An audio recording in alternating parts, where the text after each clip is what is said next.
So first, talk about how your arm's feeling this far into camp. Yeah, I mean, it's feeling good. Each year, from the time I heard it, felt like it got a little bit better each off season. So that's obviously a positive, coming into each year, feeling a little bit better. So that's the case this year as well. The decision coach has made is that you won't play again this week in Guelph. How do you prepare for the regular season without getting those reps in the preseason? Yeah, I mean, the way we have practice here, it's like a game for us every day. I mean, we're going ones versus ones, and it's full speed and game speed, and so the speed of the game is there from practice. Obviously I'm not getting hit in practice. That's going to be the biggest adjustment going into a game. It's just getting hit a few times and then reacting to that. So as far as like I said, the speed and going through your reads, we're getting all that in practice. And obviously you've had a few years in the league, but does standing on the sidelines and interacting with the quarterbacks and watching help you prepare mentally for when you get in there? Yeah, I mean, I try and stay in it, see what the play is being called, kind of looking at the defense, seeing what the quarterbacks are reading, maybe check the iPad in between series. So trying to stay in it mentally and help those guys out if they need any questions answered. But yeah, it's a good perspective on the sideline. Just kind of getting to look at the defense and see how they're adjusting to things. Is this the most continuity you've had amongst your receivers in the time you've been here?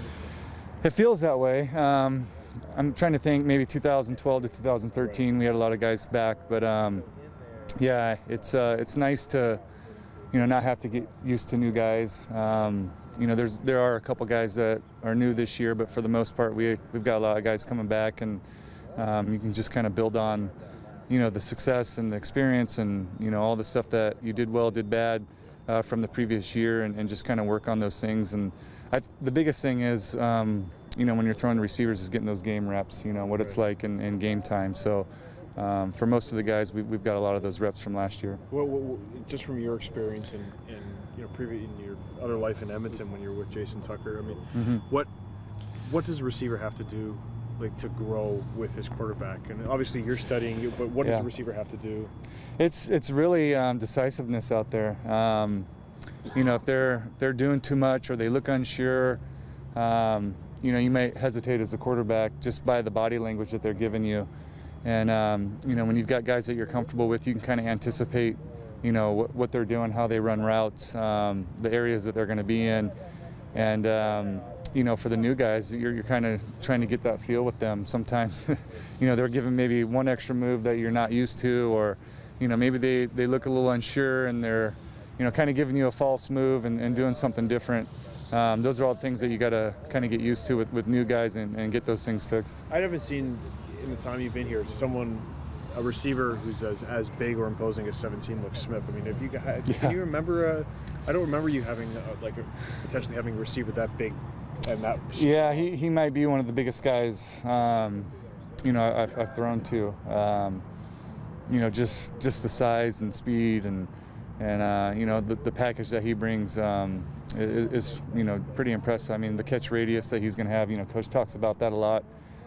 Using the receiver's catch radius, allowing him to elevate or just get it in his area and let him use those long arms to snatch the balls. And I feel pretty good that we have SJ and Tim's and now with Rod, just another guy like that to our receiving core. What does JWJ have to do in his second season?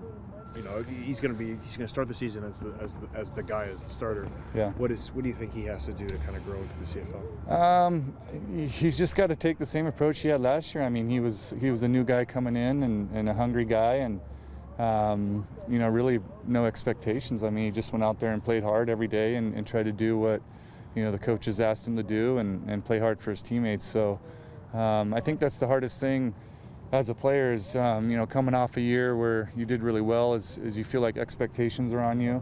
You feel like, you're thinking about results and what I got to do, how many yards I got to put up, and really you just got to go out and play like you did before and let all that happen. So I think, mentally for him, it's just being able to handle that situation of not trying to go out there and hit a number or, beat what he did last year. He's just got to go out and play hard like he did last year.